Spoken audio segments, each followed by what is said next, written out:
Bitcoin has dropped over 15% since the spot ETFs went live. Is it time to sell? Stay tuned as we answer this question. Hi, my name is Steve and I'm into crypto. You're here because you're into crypto too, or you're at least thinking about getting into crypto. And well, let's face it, ever since the spot Bitcoin ETFs went live, if you're not into crypto, you will be sorry. In today's video, we will discuss if you should sell or get out now, what we can learn from the gold ETFs, and what we can expect in the coming days, weeks, and months. So stick around. This is a video you don't want to miss. No more interruptions. Bitcoin's price has dropped from a momentary high of about 49,000 to the key resistance level we're seeing now at 42K. Now this is a price drop of 15% since the ETFs began trading. So is it time to panic and get out as soon as possible? Hey, it's happening. Everybody stay calm. What's the procedure, everyone? What's the procedure? Stay calm. Wait. After all, we haven't seen levels this low since, well, like a couple of days ago, actually. And, this is normal. In fact, United Airlines and American Airlines both dropped about 9% on Friday. Wayfair dropped 7% and Whirlpool dropped over 5%. And those are stocks. Bitcoin's drop is normal. In fact, looking at the volatility of BTC over the past two-year periods, we can see that Bitcoin has experienced significant drops many times. This is nothing new, but we already know this. This is crypto after all. We've become familiar with it. Nonetheless, a 15% drop is still a 15% drop. And with many people expecting massive inflows on day one of the ETFs trading, we still need to ask the question, why the drop?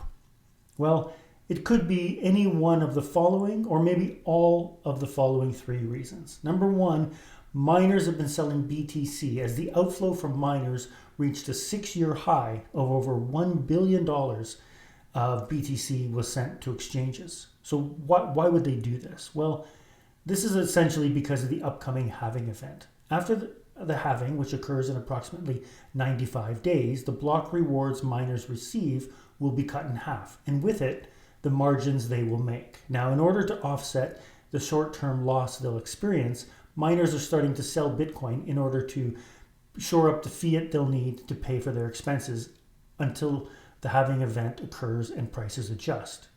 They'll need the funds available to finance their operations. Therefore, they're starting to convert their Bitcoin to fiat, and we can see this through the billion that's been sent to exchanges. Now, another possible cause of the recent drop may be a result of investors trying to front-run the ETF approvals prior to launch, and then once the approvals came in, essentially selling out of their positions. Really the old classic sell the news event. A third reason may be due to a lag in ETF information as a result of some differences between the various issuers when they essentially complete their purchases and redemptions. Now, this difference causes a lag of information about the inflows and outflows. For example, one set of data shows the following inflows and outflows. We can see that Bitwise had the largest inflows with over 250 million, and they were followed closely by Fidelity with close to 250 million, and BlackRock coming in third with approximately 110 million in inflows. We can also see that Grayscale has experienced net outflows close to $100 million as the management costs of their trust are significantly higher than those of their competitors.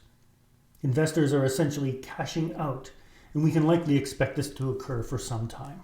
In fact, there may be sell pressure for a little while, as over 25 billion from Grayscale Trust is now able to be sold into the market. This selling will need to work its way through the system before we can see if the offset in demand counteracts the selling pressure and the prices stabilize. Also, looking at the following article from Bitcoin.com today, we are told that 7.65 billion in trading volume occurred in the first 2 days alone, with inflows being 1.4 billion, and when compared against Grayscale's outflows of 579 million, we're left with a net inflow of $819 million. Now, as noted, there is a lag in information with some of the numbers as the orders have not fully settled. So it will take a day or two before the numbers are updated. And with this short-term lack of information, some people may be selling as markets hate nothing more than a lack of information. It creates a bit of anxiety and the markets start to jitter. Now with grayscale's over 25 billion in BTC now open for redemption, it's anyone's guess as to how much will be sold off and how this will compare to the net inflows. It will likely take some time for the selling to work its way through the system. The bottom line is that if you believe in the value proposition in Bitcoin and you realize that this grassroots bottom-up movement is now officially mainstream with institutions jumping on board, well, I think you'll see that now is not the time to sell. In order to help reduce the risk and try to understand how the Bitcoin ETFs may behave in the coming weeks and months, we can actually compare them to their closest cousin, the gold ETFs. Although different, the two share the same narrative in that they are seen as being excellent stores of value. Aside from real estate and fine art, gold and Bitcoin are two assets used to store value over time, and they share similar characteristics in that sense. Now, we can actually compare the ROI of the two over the past 14 years, and we do that. We can clearly see that Bitcoin has been incredibly more successful. The returns are actually off the charts. We're talking about ETFs here, not the raw asset. Looking at the gold ETF, we can see that since November of 2004, when gold was securitized and turned into an ETF, gold's price has essentially 4x'd in about 7 years. So does this mean that we should expect Bitcoin to 4x over the next 7 years? Well, I say no. And here is why we should not use gold's historical 4x growth as the growth multiplier for Bitcoin. When the gold ETF was launched, countries and nation states already held huge amounts of gold in their reserves. The large investors held their positions and they weren't looking to expand. Essentially, they had what they wanted. Now, we can then extrapolate that the 4x multiplier of gold after the launch of the ETF was driven by retail. It was a retail-driven demand. You see, before the gold ETF launch, it was very difficult for retail investors to actually go out and buy gold, as you needed to physically buy it and store it, something that's not easy to do. Bitcoin, however, is not difficult to buy, nor is it difficult to store. Retail investors simply send fiat to an exchange and then trade it for Bitcoin and store it in, hopefully, a hardware wallet, or maybe they keep it on an exchange, which is never a good idea. Anyway, my point is that it's not difficult for retail, and Bitcoin's growth, up until now, has been a retail-driven growth multiple. And this is a very important point, because it's the first time that retail has front-run institutions.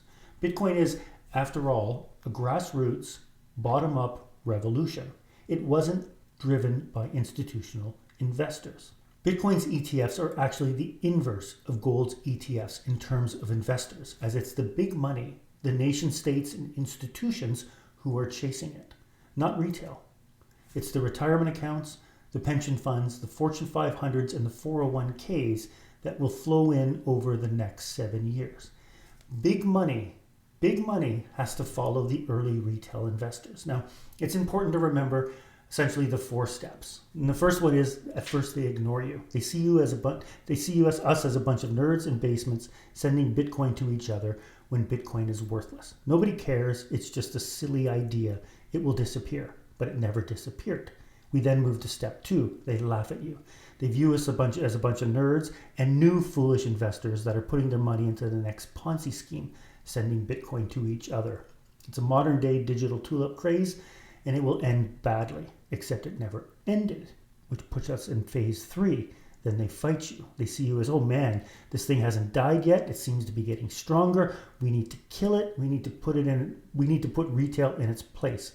Finance is a centralized system controlled by top-down power structures, except they don't win the war. And when they lose the war, they join you. Bitcoin is now entering the 4th phase. Crypto is transitioning from the 3rd step to the 4th step. The ETFs mean the fight has ended for Bitcoin and the institutions are now joining. The war is ending, they're joining. So a 4x multiplier for Bitcoin over the next 7 years seems very low to me.